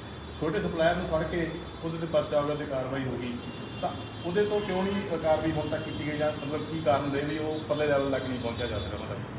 ਬ੍ਰਦਰ ਤੁਹਾਡਾ ਸਵਾਲ ਬਹੁਤ ਵਧੀਆ, ਪਰ ਉਦੋਂ ਮੈਂ ਐਮਐਲਏ ਨਹੀਂ ਸੀਗਾ, ਮੈਨੂੰ 5 ਦਿਨ ਹੀ ਹੋਇਆ, 10 ਦਿਨ ਅਜੇ ਸਹੁੰ ਚੱਕੀ ਨੂੰ। ਤੇ ਹੁਣ ਤੋਂ ਬਾਅਦ ਜ਼ਿੰਮੇਵਾਰੀ ਸਾਡੀ ਆ। ਤੇ ਮੈਂ ਤੁਹਾਨੂੰ ਦੁਬਾਰਾ ਫੇਰ ਕਹਿਣਾ ਵੀ ਜਿਹੜਾ ਵੀ ਕੋਈ ਨਸ਼ੇ ਵਾਲਾ ਹੋਊਗਾ ਉਹਦਾ ਕਮ ਸੇ ਕਮ ਮੈਂ ਤਾਂ ਉਹਦੇ ਮਗਰ ਨਹੀਂ ਆਉਂਦਾਗਾ। ਤੇ ਜਦੋਂ ਉਹਨਾਂ ਨੂੰ ਵੇਚਣ ਵਾਲਿਆਂ ਨੂੰ ਪਤਾ ਲੱਗ ਜੂਗਾ ਵੀ ਭਾਈ ਆਪਣੇ ਉੱਤੇ ਕਿਸੇ ਦਾ ਹੱਥ ਹੈ ਨਹੀਂਗਾ, ਉਹ ਆਪੇ ਡਰਨਗੇ ਸਾਰੇ, ਆਪੇ ਘਰੇ ਬੈਠ ਬਾਗੇ ਜਾਣਗੇ। ਪਣੇ ਹਲਕੇ ਦੇ 2-3 ਪਿੰਡ ਜੇ ਅਸੀਂ ਕਹੀਏ ਤਾਂ ਦੂਜਾ ਦੌਲੇ ਵਾਲਾ ਬਣਦੇ ਜਾ ਰਹੇ ਆ। ਕੀ ਤੁਹਾਡੇ ਧਿਆਨ 'ਚ ਆ ਸਰ ਇਹ? ਮੇਰੇ ਸਾਰੇ ਪਿੰਡ ਧਿਆਨ 'ਚ ਨੇ, ਕੱਲਾ ਬੰਦਾ ਮੇਰੇ ਧਿਆਨ 'ਚ ਆ। ਮੈਂ ਪਿਛਲੇ 7-8 ਸਾਲਾਂ ਤੋਂ ਜਦੋਂ ਵੀ ਪਿੰਡਾਂ 'ਚ ਜਾਂਦਾ ਤਾਂ ਲੋਕ ਆਮ ਹੀ ਮੈਨੂੰ ਬੰਦਿਆਂ ਦੇ ਪਿੰਡ ਵੀ ਦੱਸਦੇ ਨੇ ਤੇ ਐਂ ਵੀ ਦੱਸਦੇ ਨੇ ਬੰਦੇ ਕਿਹੜੇ ਨੇ, ਤੇ ਇਹ ਵੀ ਦੱਸਦੇ ਨੇ ਵੀ ਇਹਨਾਂ ਦੇ ਮਗਰ ਹੱਥ ਕਿਹੜਾ। ਉਹ ਮੈਂ ਗੱਲਾਂ ਕਰਨੀਆਂ ਨਹੀਂ ਚਾਹੁੰਦਾ ਕਿਉਂਕਿ ਅਸੀਂ ਇੱਕ ਚੰਗੀ ਸੋਚ ਵੱਲ, ਪੋਜ਼ਿਟਿਵ ਰਾਜਨੀਤੀ ਵੱਲ ਜਾ ਰਹੇ ਹਾਂ ਤੇ ਕੋਈ ਰਾਜਨੀਤੀ ਵਾਲਾ ਸਿਸਟਮ ਨਹੀਂਗਾ, ਤੇ ਇਹ ਸਾਡੇ ਸਾਰੇ ਧਿਆਨ 'ਚ ਨੇ ਸਾਰੇ। ਸਰ ਇੱਕ ਜਿਹੜਾ ਹੋਟਲਾਂ ਦੇ ਵਿੱਚ ਦੇਹ ਵਪਾਰ ਦਾ ਧੰਦਾ ਚੱਲਦਾ ਔਰ ਆਪਣੇ ਬਾਗੇ ਪੁਰਾਣੇ ਵੀ ਖੂਬ ਚੱਲਦਾ, ਉਹਦੇ ਬਾਰੇ ਕੀ? ਮੈਂ ਪਹਿਲਾਂ ਨਸ਼ੇ ਤੇ ਗੱਲ ਕਰਨਾ। ਮੈਂ ਤੁਹਾਨੂੰ ਕਹਿਣਾ ਵੀ ਆਉਂਦੇ ਦਿਨ ਅਸੀਂ ਲਗਾਤਾਰ ਪ੍ਰਸ਼ਾਸਨ ਸਾਰੇ ਬੈਠਦੇ ਰਿਹਾ ਕਰਾਂਗੇ 2-3 ਦਿਨ ਬਾਅਦ। ਮੈਂ ਤੁਹਾਨੂੰ ਇਹੀ ਬੇਨਤੀ ਕਰਦਾ ਵੀ ਆਪਾਂ ਇਹ ਚੀਜ਼ ਤੇ ਹੀ ਰੱਖੀਏ, ਮਤਲਬ ਧਿਆਨ ਨਾਲ ਡਾਇਵਰਟ ਹੋਵੇ। ਅੱਜ ਆਪਾਂ ਕੋਈ ਨਸ਼ੇ ਤੇ ਗੱਲ ਕਰਨੀ ਆ, ਸਾਰੀਆਂ ਗੱਲਾਂ ਕਰਾਂਗੇ ਜੋ ਤੁਸੀਂ ਮਰਜ਼ੀ ਪੁੱਛ ਲਓ। ਇੱਕ ਸਵਾਲ ਹੈ ਵੀ ਪੁਲਿਸ ਪ੍ਰਸ਼ਾਸਨ ਨਸ਼ਾ ਤਸਕਰਾਂ ਨੂੰ ਫੜ ਲੈਂਦੇ ਆ, ਪਰ ਜ਼ਮਾਨਤੀ ਕੁਝ ਦਿਨਾਂ ਬਾਅਦ ਉਹਨਾਂ ਨੂੰ ਬਾਹਰ ਲਿਆਉਂਦੇ ਆ, ਉਹਨਾਂ ਨੂੰ ਵੀ ਇੱਕ ਚੇਤਾਵਨੀ ਜਾਰੀ ਕੀਤੀ ਜਾਵੇ। ਚਲੋ ਅਸੀਂ ਇੱਕ ਕਾਨੂੰਨ ਦੇ ਹਿਸਾਬ ਨਾਲ ਕਰਾਂਗੇ। ਜਿਹੜਾ ਮੈਂ ਮੈਸੇਜ ਦਿੱਤਾ ਉਹ ਇਹੀ ਦਿੱਤਾ ਵੀ ਭਾਈ ਜਿਹੜਾ ਉਹਨਾਂ ਦੇ ਮਗਰ ਆਊਗਾ, ਜ਼ਮਾਨਤਾਂ ਦੇਣ ਆਊਗਾ, ਉਹਨਾਂ ਨੂੰ ਇੱਕ ਕਮ ਸੇ ਕਮ ਇਹ ਤਾਂ ਹੋਊਗਾ ਵੀ ਪਹਿਲਾਂ ਵਾਲੀਆਂ ਗੱਲਾਂ ਨਹੀਂ ਰਹੀਆਂ ਗਈਆਂ। ਸਾਰਿਆਂ ਨੂੰ ਜਿਹੜੀ ਬਣਦੀ ਕਾਰਵਾਈ ਕਰਦੀ ਹੋਈ, ਕਾਨੂੰਨ ਦੇ ਹਿਸਾਬ ਨਾਲ ਬਣਦੀ ਹੋਈ, ਉਹ ਸਾਰੀ ਕਾਰਵਾਈ ਕਰਾਂਗੇ। ਗੁਪਤ ਰੱਖਾਂਗੇ ਜੀ। ਸਾਨੂੰ ਟੈਕਸਟ ਮੈਸੇਜ ਕਰ ਦਿਓ, ਨਾਂ ਲੈ ਕੇ ਭੇਜ ਦਿਓ, ਉਹਦਾ ਨਾਂ ਗੁਪਤ ਰੱਖਾਂਗੇ। ਪਰ ਨਾਲ ਦੀ ਨਾਲ ਮੈਂ ਇਹ ਵੀ ਬੇਨਤੀ ਕਰਦਿਆ ਕਿਤੇ ਇੱਕ ਦੂਜੇ ਦੀਆਂ ਦੁਸ਼ਮਣੀਆਂ ਨਾ ਕੱਢਣ ਲੱਗ ਜਿਓ, ਰੰਜਿਸ਼ਾਂ ਨਾ ਕੱਢਣ ਲੱਗ ਜਿਓ ਕਿ ਜਿਹਦੇ ਨਾਲ ਤੁਹਾਡੀ ਬਣਦੀ ਨਹੀਂ, ਉਹਦਾ ਨਾਂ ਨਾ ਸਾਨੂੰ ਭੇਜ ਦਿਓ। ਅਸੀਂ ਉਹ ਵੀ ਡਿਪਟੀ ਸਾਹਿਬ ਦੇ ਧਿਆਨ 'ਚ ਨੇ, ਸਾਰੀਆਂ ਗੱਲਾਂ ਸਮਝਦਾਰ ਨੇ ਬਹੁਤ ਹੀ। ਪਹਿਲਾਂ ਪੂਰੀ ਤਫਤੀਸ਼ ਕਰਕੇ ਫਿਰ ਕਿਸੇ ਨੂੰ ਕਰਾਂਗੇ। ਸਭ ਤੋਂ ਵੱਡੀ ਸਮੱਸਿਆ ਇਹ ਹੁੰਦੀ ਹੈ ਥਾਣੇ ਦੇ ਵਿੱਚ, ਖਾਸ ਕਰਕੇ ਕਹਿ ਸਕਦੇ ਹਾਂ ਵੀ ਇਹਨਾਂ ਨੂੰ ਨਫਰੀ ਘੱਟ ਹੁੰਦੀ ਹੈ। ਜਦੋਂ ਕੋਈ ਗੱਲ ਆਉਂਦੀ ਆ ਤਾਂ ਦੂਸਰੇ ਪਾਸੋਂ ਵੀ ਕਾਲ ਆ ਗਈ, ਉੱਧਰੋਂ ਵੀ ਕਾਲ ਆ ਗਈ, ਫਲਾਣਾ ਵੀ ਨਸ਼ਾ ਬੰਦਾ ਵੇਚ ਰਿਹਾ ਤੇ ਫਲਾਣਾ ਵੇਚ ਰਿਹਾ। ਉਸ ਇਹਨਾਂ ਦੀ ਮਜਬੂਰੀ ਇਹ ਬਣ ਜਾਂਦੀ ਹੈ ਵੀ ਸਾਡੇ ਕੋਲ ਨਫਰੀ ਬੜੀ ਘੱਟ ਹੈ। ਕੀ ਤੁਸੀਂ ਇਸ ਤਰ੍ਹਾਂ ਦੀਆਂ ਲਾਭਾਂ ਨੂੰ ਕੰਟਰੋਲ ਕਰਨ ਵਾਸਤੇ ਨਫਰੀ ਦੇ ਵਿੱਚ ਵਾਧਾ ਕਰੋਗੇ ਬਾਗਾ ਪੁਰਾਣਾ ਥਾਣੇ ਦੇ ਵਿੱਚ? ਇੱਕ ਵਾਰ ਦੇਖੋ, ਜਿਹੜੇ ਮੈਂ ਤੁਹਾਨੂੰ ਇੱਕ ਗੱਲ ਕਲੀਅਰ ਕਰ ਦਿਆਂ, ਜਿੰਨੇ ਮੈਂ ਪਿਛਲੇ 5-7 ਦਿਨਾਂ 'ਚ ਕਿੱਥੇ ਗਿਆ, ਜੇ ਸਕੂਲ 'ਚ ਜਾਣਾ ਟੀਚਰ ਹੈ ਨਹੀਂ ਗੇ, ਹਸਪਤਾਲ 'ਚ ਜਾਣਾ ਡਾਕਟਰ ਹੈ ਨਹੀਂ, ਥਾਣਿਆਂ 'ਚ ਜਾਣਾ ਮੁਲਾਜ਼ਮ ਹੈ ਨਹੀਂ ਗੇ, ਪਰ ਫਿਰ ਵੀ ਜਿੰਨੇ ਕਿ ਸਾਡੇ ਕੋਲ ਸਾਧਨ ਅੱਜ ਦੀ ਡੇਟ 'ਚ ਹੈਗੇ ਨੇ, ਅਸੀਂ ਉਹਨਾਂ ਦੇ ਥਰੂ ਪੂਰੀ ਕਾਰਵਾਈ ਕਰਾਂਗੇ। ਤੇ ਨਾਲ ਦੀ ਨਾਲ ਮੈਂ ਹੁਣ ਕਹਿਣਾ ਨਹੀਂ, ਚਲੋ ਗੱਲ ਨਹੀਂ ਸੀ ਕਰਨੀ, ਜਦੋਂ ਤੁਸੀਂ ਬੋਲਤਾ ਤਾਂ ਮੈਂ ਕਹਿ ਦਿੰਦਾ, ਪੰਜਾਬ ਸਰਕਾਰ ਵੱਲੋਂ ਅਸੀਂ 25,000 ਭਰਤੀ ਦਾ ਇੱਕ ਨੋਟੀਫਿਕੇਸ਼ਨ ਅਗਲੇ ਮਹੀਨੇ ਤੱਕ ਹੋ ਜੂ, ਮਾਨ ਸਾਹਿਬ ਨੇ ਐਲਾਨ ਕਰਤਾ। ਉਹਦੇ ਵਿੱਚੋਂ ਅਸੀਂ ਟੀਚਰ ਵੀ ਭਰਤੀ ਕਰਾਂਗੇ ਤੇ ਥਾਣਿਆਂ ਦੇ ਵਿੱਚ ਵੀ ਭਰਤੀ ਕਰਾਂਗੇ। ਤੇ ਨਾਲ ਦੀ ਨਾਲ ਜਿਹੜੇ 122 VIP ਸੀਗੇ, ਜਿਹੜੇ 20-20, 30-30, 40-40, 50-50 ਗਨਮੈਨ ਲੈ ਕੇ ਨਾਲ ਚੱਲਦੇ ਸੀਗੇ, ਉਹਦੇ ਨਾਲ ਥਾਣਿਆਂ 'ਤੇ ਬੜਾ ਪ੍ਰੈਸ਼ਰ ਪੈਂਦਾ ਸੀ ਕਿਉਂਕਿ ਥਾਣਿਆਂ 'ਚ ਬੰਦੇ ਘੱਟ ਜਾਂਦੇ ਸੀ। ਆਪਣੇ ਹਲਕੇ ਦੇ ਵਿੱਚ ਵੀ ਮੈਨੂੰ ਪਤਾ ਜਿਹੜੇ ਮੌਜੂਦਾ MLA ਹੁੰਦਾ ਉਹਦਾ ਪ੍ਰੋਟੋਕੋਲ ਹੁੰਦਾ, ਉਹਨੂੰ 4 MLA ਮਿਲਦੇ ਨੇ, ਜੇ ਕੋਈ ਉਹਦਾ ਮਿਲ ਜੇ 6 ਹੋ ਜਾਂਦੇ ਨੇ। ਪਰ ਆਪਣੇ ਇੱਥੇ ਵੀ 10-10, 12-12 ਬੰਦੇ ਥਾਣਿਆਂ ਦੇ ਵਿੱਚੋਂ ਨਾਲ ਜਾਂਦੇ ਸੀਗੇ। ਤੇ ਮੇਰੇ ਨਾਲ ਡਿਪਟੀ ਸਾਹਿਬ ਬੈਠੇ ਨੇ, ਜਿਹੜੇ ਮੈਨੂੰ 4 ਅਲਾਟ ਹੋਏ ਨੇ, ਮੈਂ ਤਾਂ ਤੋਂ ਲੈ ਕੇ ਆਇਆ। ਮੈਂ ਇਹਨਾਂ ਨੂੰ ਥਾਣਿਆਂ 'ਚ ਮੈਂ ਕਿਹਾ ਹੀ ਨਹੀਂ ਗਾ। ਹਾਲਾਂਕਿ ਜਿਹੜੇ ਪੁਰਾਣੇ SHO ਸਾਹਿਬ ਸੀ, ਉਹਨਾਂ ਦੀ ਮੈਨੂੰ ਫੋਨ ਆਇਆ ਸੀ, ਕਹਿੰਦੇ ਵੀ ਜਦੋਂ ਤੁਸੀਂ ਪਿੰਡਾਂ 'ਚ ਜਾਣਾ ਹੁੰਦਾ ਵੀ ਅਸੀਂ ਤੁਹਾਡੇ ਨਾਲ ਚੱਲਿਆ ਕਰਾਂਗੇ। ਤਾਂ ਮੈਂ ਉਹਨਾਂ ਨੂੰ ਵੀ ਇਹੀ ਬੇਨਤੀ ਕੀਤੀ ਸੀ, ਮੈਂ ਕਿਹਾ ਨਹੀਂ ਜੀ, ਤੁਸੀਂ ਆਫਿਸ ਦੇ ਵਿੱਚ ਬੈਠੋ, ਥਾਣੇ 'ਚ ਬੈਠੋ, ਤੁਸੀਂ ਲੋਕਾਂ ਦੀਆਂ ਸਮੱਸਿਆਵਾਂ ਸੁਣੋ। ਮੈਨੂੰ ਕੋਈ ਐਡਾ ਖਤਰਾ ਹੈ ਨਹੀਂਗਾ, ਮੈਨੂੰ ਕੋਈ ਕੁਛ ਕਹਿੰਦਾ ਨਹੀਂਗਾ। ਮੇਰੇ ਨਾਲ ਜਿਹੜੀ ਸਫੀਸ਼ੈਂਟ ਲੋਕ ਹੈਗੇ ਨੇ, ਮੁਲਾਜ਼ਮ ਹੈਗੇ ਨੇ ਮੇਰੇ ਨਾਲ, ਉਹ ਚੱਲਦੇ ਨੇ। ਅਮਰਪਾਲ ਜੀ, ਅਸਲ ਦੇ ਵਿੱਚ ਜਦੋਂ ਨਸ਼ਾ ਤਸਕਰਾਂ ਦੀ ਗੱਲ ਚੱਲਦੀ ਹੈ, ਹਮੇਸ਼ਾ ਜਦੋਂ ਸਰਕਾਰ ਕੋਈ ਵੀ ਬਦਲਦੀ ਹੈ ਤਾਂ ਉਹਨਾਂ ਦੀ ਦਾਅਵਾ ਇਹੀ ਹੁੰਦਾ ਵੀ ਆਪਾਂ ਨਿਬੇੜਨਾ ਕੰਮ ਵੀ ਇਹ ਬੜਾ ਲੋਕਾਂ ਦਾ ਨੁਕਸਾਨ ਹੋਇਆ। ਕਿਤੇ ਨਾ ਕਿਤੇ ਜਾ ਕੇ ਜਿਹੜੇ ਲੋਕ ਦੱਸਦੇ ਆ, ਜਿਹੜੇ ਚਾਹੁੰਦੇ ਹੁੰਦੇ ਵੀ ਅਸੀਂ ਦੂਜਾ ਨਸ਼ਾ ਖਤਮ ਕਰਨਾ, ਤੇ ਚਲੋ ਇਹ ਜ਼ਿੰਮੇਵਾਰ ਅਧਿਕਾਰੀ ਸਾਰੇ ਬੈਠੇ ਹੈਗੇ ਆ, ਇਹ ਤਾਂ ਨਹੀਂ ਕਿਸੇ ਨੂੰ ਦੱਸਣਗੇ ਵੀ ਤੁਹਾਨੂੰ ਕਿਹਨੇ ਦੱਸਿਆ ਹੈਗਾ। ਜਦੋਂ ਉਹਨਾਂ ਕਿਸੇ ਨੇ ਗੱਲ ਕੀਤੀ ਸੀ ਵੀ ਇਹ ਗੁਪਤ ਰੱਖਿਆ ਜਾਊਗਾ, ਜਦੋਂ ਇਸ ਆਮ ਬੰਦੇ ਵੀ ਕਈ ਵਾਰ ਤੁਹਾਡੇ ਇਹਨਾਂ ਦੇ ਟੱਚ 'ਚ ਨਹੀਂ ਆਉਂਦਾ, ਤਾਂ ਆਮ ਬੰਦੇ ਨੂੰ ਜਿਹੜਾ ਅਧਿਕਾਰੀ ਹੈ ਜਾਂ ਕੋਈ ਮੁਲਾਜ਼ਮ ਹੈ ਉਹਨੂੰ ਕਿਹਾ ਜਾਂਦਾ ਵੀ ਫਲਾਣੀ ਜਗ੍ਹਾ 'ਤੇ ਆਹ ਨਸ਼ਾ ਵਿਕਦਾ ਹੈਗਾ ਤੇ ਆਹ ਕੰਮ ਹੋ ਰਿਹਾ। ਉਹ ਕੀ ਕਰਦੇ ਆ ਲੋਕ, ਉਹ ਕਿਤੇ ਨਾ ਕਿਤੇ ਜਾ ਕੇ ਉਹਨਾਂ ਨੂੰ ਲੱਗਦਾ ਜਾਂ ਸਾਨੂੰ ਤਾਂ ਫਲਾਣਾ ਪ੍ਰੈਸ਼ਰ ਪਾ ਰਿਹਾ ਸੀ, ਇਸ ਕਰਕੇ ਤਾਂ ਆਇਆ, ਇਹ ਕਾਹਦਾ ਹੋਣਾ ਸੀ। ਇਸ ਤਰ੍ਹਾਂ ਦੀਆਂ ਗੱਲਾਂ ਆਉਂਦੀਆਂ। ਇਹਨਾਂ ਚੀਜ਼ਾਂ ਨੂੰ ਕੰਟਰੋਲ ਕਰਨ ਵਾਸਤੇ ਖਾਸ ਕਰਕੇ ਪੁਲਿਸ ਪ੍ਰਸ਼ਾਸਨ ਆਪਦੇ ਬੰਦਿਆਂ ਦੇ ਉੱਤੇ ਕਿੰਨਾ ਕੰਟਰੋਲ ਕਰੂ ਤੇ ਕਿਵੇਂ ਕਰੂ? ਉਹਦਾ ਜਵਾਬ ਡਿਪਟੀ ਸਾਹਿਬ ਦੇਣਗੇ। ਪਰ ਮੈਨੂੰ ਇਹ ਲੱਗਦਾ ਜਿਹੜਾ ਬਦਲਾਅ ਇਹ ਆ ਵੀ ਪਿਛਲੀ ਵਾਰ ਬੜੇ ਲੋਕਾਂ ਜਿਹੜੇ ਸੀਗੇ ਇਹੋ ਜਿਹੇ ਕੰਮਾਂ ਧੰਦਿਆਂ ਦੇ ਵਿੱਚ ਹੈਗੇ ਸੀਗੇ, ਉਹਨਾਂ ਨੂੰ ਕਿਤੋਂ ਨਾ ਕਿਤੋਂ ਪਿੱਛੋਂ ਪਾਵਰ ਮਿਲਦੀ ਸੀ, ਸ਼ੈਲਟਰ ਮਿਲਦਾ ਸੀ, ਤਾਂ ਉਹ ਥੋੜੇ ਜਿਹੇ ਵੱਧ ਹਾਵੀ ਰਹਿੰਦੇ ਸੀਗੇ। ਮਤਲਬ ਉਹ ਇੱਕ ਦੂਜੇ ਨੂੰ ਦੱਸ ਵੀ ਦਿੰਦੇ ਸੀ, ਭਾਈ ਤੇਰੀ ਚੁਗਲੀ ਫਲਾਣੇ ਸਾਹਿਬ ਚੁਗਲੀ ਕਹਿੰਦੇ ਸੀਗੇ, ਹਾਲਾਂਕਿ ਸਹੀ ਮੈਸੇਜ ਸੀ ਵੀ ਉਹਨੇ ਦੱਸਿਆ ਤਾਂ ਤੈਨੂੰ ਮੁਲਾਜ਼ਮ ਫੜ ਕੇ ਲੈ ਗਏ ਨੇ।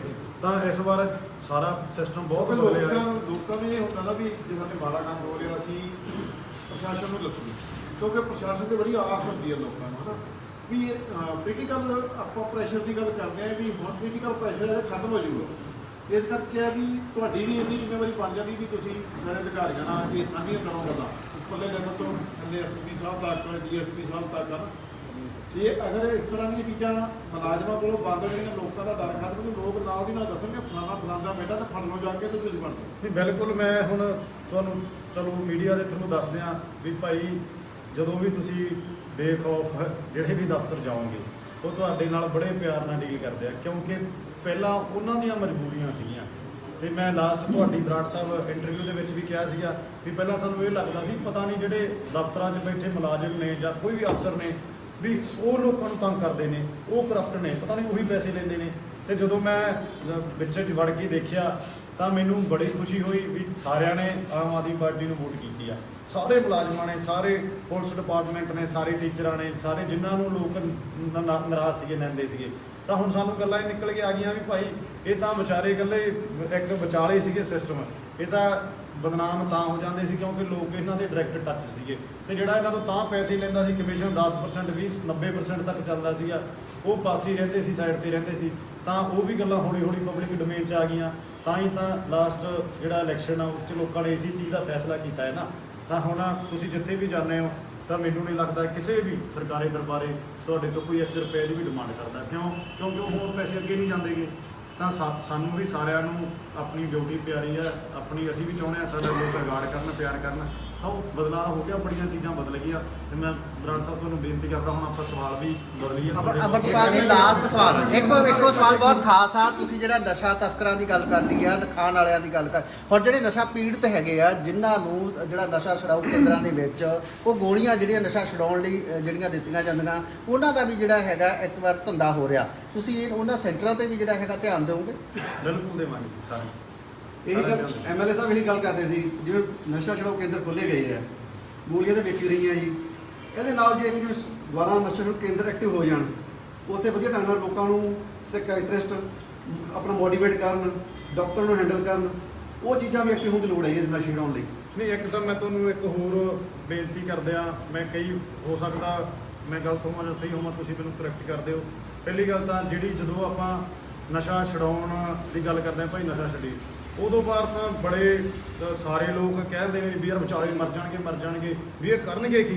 ਤੇ ਤੁਹਾਨੂੰ ਪਤਾ ਜਦੋਂ ਬੰਦੇ ਨੂੰ ਇੱਕ ਦਿਨ ਨਸ਼ਾ ਨਹੀਂ ਮਿਲਦਾ ਤੇ ਉਹ ਚੱਕਦੇ ਨੇ ਮੋਟਰਸਾਈਕਲ 200 ਕਿਲੋਮੀਟਰ ਤੋਂ ਵੀ ਜਾ ਕੇ ਪ੍ਰਬੰਧ ਕਰ ਲੈਂਦੇ ਨੇ। ਮਤਲਬ ਜੇ ਨਸ਼ਾ ਖਾਣ ਵਾਸਤੇ ਉਹ ਪ੍ਰਬੰਧ ਕਰ ਸਕਦੇ ਆ, ਆਪਣੀ ਅੱਡੀ ਚੋਟੀ ਦਾ ਜ਼ੋਰ ਲਾ ਸਕਦੇ ਆ, ਆਪਣੀਆਂ ਮਾਵਾਂ ਨੂੰ ਕੁੱਟ ਸਕਦੇ ਆ, ਕੱਲੀ ਚੀਜ਼ ਵੇਚ ਸਕਦੇ ਆ, ਤਾਂ ਉਹ ਇੰਨੇ ਕੁ ਤਾਂ ਡੈਡੀਕੇਟਡ ਹੈਗੇ ਨੇ ਵੀ ਇੰਨੇ ਤਾਂ ਮਿਹਨਤੀ ਹੈਗੇ ਆ ਖਾਣ ਵਾਲੇ ਵੀ ਜੇ ਉਹਨਾਂ ਨੂੰ ਨਾ ਮਿਲੂਗਾ ਤਾਂ ਇਲਾਜ ਦਾ ਪ੍ਰਬੰਧ ਵੀ ਕਰਨਗੇ। ਕਮ ਸੇ ਕਮ 100 ਕਿਲੋਮੀਟਰ ਤੇ ਜਾ ਕੇ ਜਾਂ ਆਪਣੀ ਮਾਤਾ ਨੂੰ ਬੇਨਤੀ ਕਰ ਦੇਣਗੇ ਵੀ ਬੇਬੇ ਤੈਨੂੰ ਪਹਿਲਾਂ ਬਹੁਤ ਕੁੱਟਿਆ, ਹੁਣ ਮੇਰਾ ਪ੍ਰਬੰਧ ਕਰ ਲਾ। ਤੇ ਇੱਕ ਹੋਰ ਬੜੀ ਕਲੀਅਰ ਗੱਲ ਦੱਸ ਦਿਆਂ, 90% ਮੌਤਾਂ ਓਵਰਡੋਜ਼ ਨਾਲ ਹੁੰਦੀਆਂ ਨੇ, ਵੱਧ ਨਸ਼ੇ ਨਾਲ ਹੁੰਦੀਆਂ ਨੇ। ਨਸ਼ੇ ਦੀ ਘਾਟ ਦੇ ਨਾਲ ਬਹੁਤ ਘੱਟ, ਮਤਲਬ 5 ਤੋਂ 4% ਮੌਤਾਂ ਹੁੰਦੀਆਂ। ਅਮਰਪਾਲ ਜੀ ਅਸੀਂ ਇਹੀ ਗੱਲ ਕਰਦੇ ਆ, ਜੇ ਸਰਕਾਰ ਇੰਨਾ ਚਾਮ-ਤਾਮ ਕਰ ਰਹੀ ਆ ਤਾਂ ਕੀ ਉਹ ਸਿਸਟਮ 'ਚ ਸੁਧਾਰ ਲਿਆਉਣ ਦੀ ਲੋੜ ਆ? ਸਰਕਾਰ ਪਹਿਲ ਕਦਮੀ ਕਰੂਗੀ? ਬਿਲਕੁਲ ਕਰੂਗੀ, ਸਾਰਾ ਕੁਝ ਕਰਾਂਗੇ, ਸਭ ਕੁਝ ਕਰਾਂਗੇ। ਧੰਨਵਾਦ। ਤਾਂ ਮੈਂ ਹੁਣ ਡਿਪਟੀ ਸਾਹਿਬ ਨੂੰ ਬੇਨਤੀ ਕਰਦਾ ਵੀ ਉਹ ਵੀ ਬਰੀਫ ਕਰਨ। ਐਂ ਕਰ ਬਸ ਠੀਕ ਹੈ ਸਰ, ਕੋਈ ਗੱਲ ਨਹੀਂ।